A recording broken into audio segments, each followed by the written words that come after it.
আজ সোশ্যাল মিডিয়ায় একটা খবর দেখলাম 2030 সালে বিশ্বনবী সাল্লাল্লাহু আলাইহি ওয়াসাল্লামের কথা বা কণ্ঠ এআই এর মাধ্যমে রেকর্ড শোনাবে ফ্রান্স। ফ্রান্স কোম্পানি দাবি করে মানুষ যে কথাগুলো বলে সেগুলো হাওয়ার মধ্যে বা বাতাসের মধ্যে থেকে যায়, হারায় না।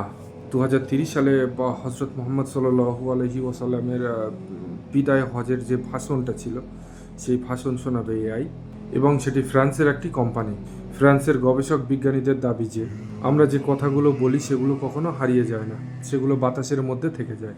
ফ্রান্স কোম্পানি গবেষক বলেন, বিশ্বনবী সাল্লাল্লাহু আলাইহি ওয়াসাল্লাম যে বিদায় হজের ভাষণটা প্রায় 1 লক্ষ মানুষের সামনে দিয়েছিলেন, সেই কথাগুলো বাতাসের মধ্যে থেকে তুলে এনে এআই বিশ্বের কাছে প্রকাশ করবে 2030 সালে।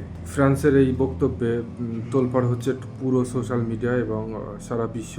2030 সালে শুনতে পাবে রাসূল সাল্লাল্লাহু আলাইহি ওয়াসাল্লামের কণ্ঠ এবং বিদায় হজের ভাষণ। আপনারা চিন্তা করতে পারবে না যে এআই মানবজাতিকে কত পরিমাণ ধ্বংসর দিকে এগিয়ে নিয়ে যাচ্ছে।